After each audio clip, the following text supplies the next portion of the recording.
Hi ඉතින් මම අදත් ඔයාලත් එක්ක බෙදා ගන්න ආවේ අයර්ලන්ඩ් එන්න බලන් ඉන්න කෙනෙක්ට විශේෂ වැදගත් දේවල් ටිකක්. ඉතින් මම මේ වීඩියෝ එක තුලින් ඔයාලත් එක්ක බලාපොරොත්තු වෙනවා කතා බහ කරන්න අයර්ලන්ඩ් වල හම්බ වෙන මිනිමම් වේජ් එකෙන් ඔයාලට සර්වයිව් වෙන්න පුළුවන්ද කියන මාතෘකාව ගැන. ඉතින් මම කලින් ලිවිං කොස්ට් එක ගැනත් වීඩියෝ එකක් කරා. ඉතින් ඒකෙත් ගොඩක් කට්ටිය ප්‍රශ්න අහලා තිබුණා. ඒ ප්‍රශ්න වලටත් මේ වීඩියෝ එක තුලින් මම බලාපොරොත්තු වෙනවා පිළිතුරු ලබා දෙන්න. ඉතින් අපි මුලින්ම බලමු අයර්ලන්ඩ් වල 2026 වසරේදී මිනිමම් වේජ් එක විදිහට කන්සිඩර් කරලා තියෙන්නේ යුරෝ 14.15යි පැයකට. ඉතින් ස්ටුඩන්ට් කෙනෙක් විදිහට එන කෙනෙක්ට සාමාන්‍ය සතියකට වැඩ කරන්න පුළුවන් පැය 20යි. ඒක ලීගලි වශයෙන් තමයි මෙහෙ තියෙන්නේ පැය 20ක් තමයි වැඩ කරන්න පුළුවන් කියලා. ඉතින් සාමාන්‍ය ස්ටුඩන්ට් කෙනෙක් මිනිමම් වේජ් එකටම පැය 20ක් වැඩ කරොත් එයාට පුළුවන් සතියක් ඇතුළත යුරෝ 283ක් earn කරන්න. ඉතින් ඒ ගානේ ටැක්ස් කැපෙන්නේ නැහැ. ඒ වගේම එයාට එතකොට මාසයක් ඇතුළත යුරෝ 1132ක වගේ මුදලක් හම්බ කරන්න පුළුවන්. ඉතින් එතකොට ඔයාලට දැන් තේරෙනවනේ එතකොට සාමාන්‍ය ස්ටුඩන්ට් කෙනෙක්ට මිනිමම් වේජ් එකටම වැඩ කරොත් පැය 20 ගානේ සතියට මාසෙට පැය 80ක් වැඩ කරොත් එයාට පුළුවන් යුරෝ 1132ක පමණ මුදලක් උපයා ගන්න.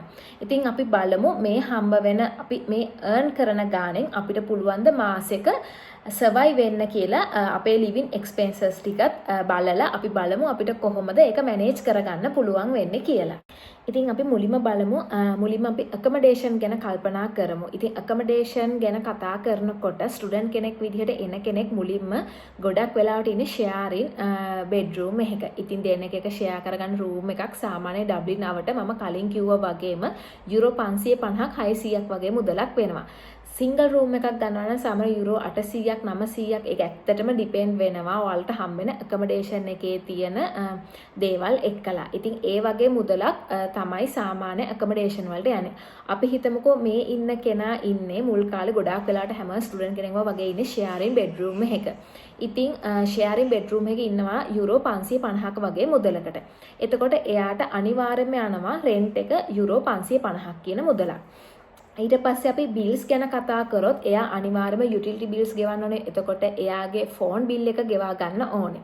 ඉතින් ස්ටුඩන්ට් කෙනෙක්ට සාමාන්‍යයෙන් බිල්ස් වලට යුරෝ 50ක් 100ක් අතර මුදල් ප්‍රමාණයක් යනවා. ඇත්තට මේක ඩිපෙන්ඩ් වෙන්නේ තමන් ඉන්න accommodation එක සහ තමන් ගන්න මොබයිල් පැකේජ් එක මත. ඉතින් ඊට පස්සේ අපි කතා කරලා ග්‍රොසරීස් ගැන. ඉතින් ස්ටුඩන්ට් කෙනෙක් කියන්නේ තනියම ඉන්න කෙනෙක්ට එයාට නම් ග්‍රොසරීස් වලට ලොකු මුදලක් එක්ස්පෙන්ඩ් වෙන්නේ නැහැ. ඉතින් සාමාන්‍ය යුරෝ 100ක් 120ක් වගේ මුදලකින් පුළුවන් එයාට මාසෙක එයාගේ කෑම බීම ටික මැනේජ් කරගන්න. එතකොට ට්‍රාන්ස්පෝර්ටේෂන් කොස්ට් එක ගැන කතා කරොත් ස්ටුඩන්ට්ස්ලාට මෙහි ස්ටුඩන්ට් ලීව් කාඩ් එකක් තියෙනවා. එතකොට ඔයාලට මම කලින් කියලා තියෙනවා මේ ගැන ලිවිං කොස්ට් එක වීඩියෝ එකේදී කතා කරද්දී ඉතින් එයාලට half payment එකක් තමයි වෙන්නේ.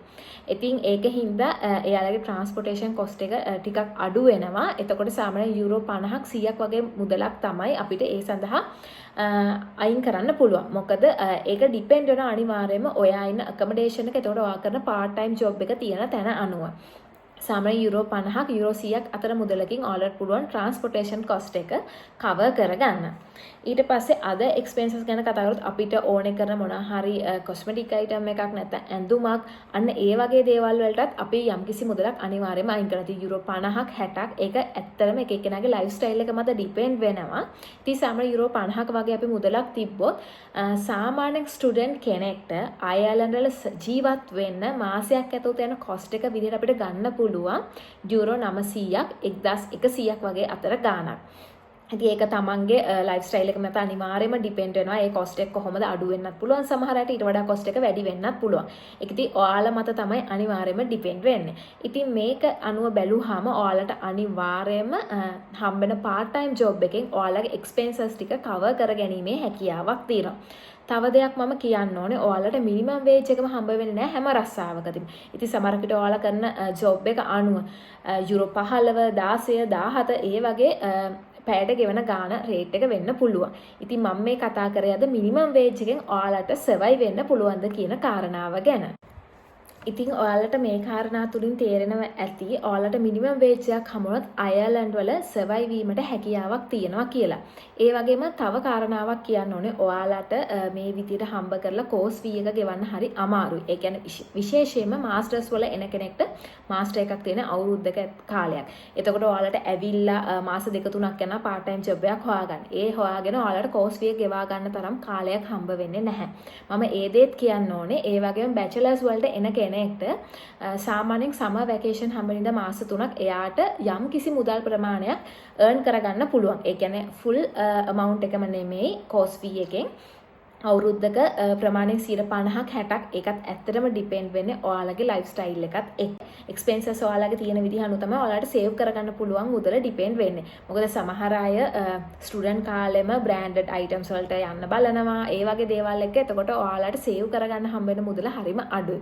ඉතින් ඔයාලා ගේමක් ගහනවා නම් ඔයාලා මොලෙන් කල්පනා කරලා ඔයාලගේ වැඩේ කරගන්න. අයර්ලන්ඩ් කියන්නේ ඔයාලට ගේමක් ගහන්න පුළුවන් රටක්, බැරි රටක් නෙමෙයි. ඉතින් ඔයාලා මොලේ කල්පනා කරොත් ඔයාලට හොඳ ගේමක් ගහලා හොඳ ලයිෆ් ස්ටයිල් එකක් මේන්ටේන් කරන්න පුළුවන් මේ රට ඇතුළතදී. ඉතින් ආයෙත් දවසක අලුත් වීඩියෝ එකකින් හම්බෙමු.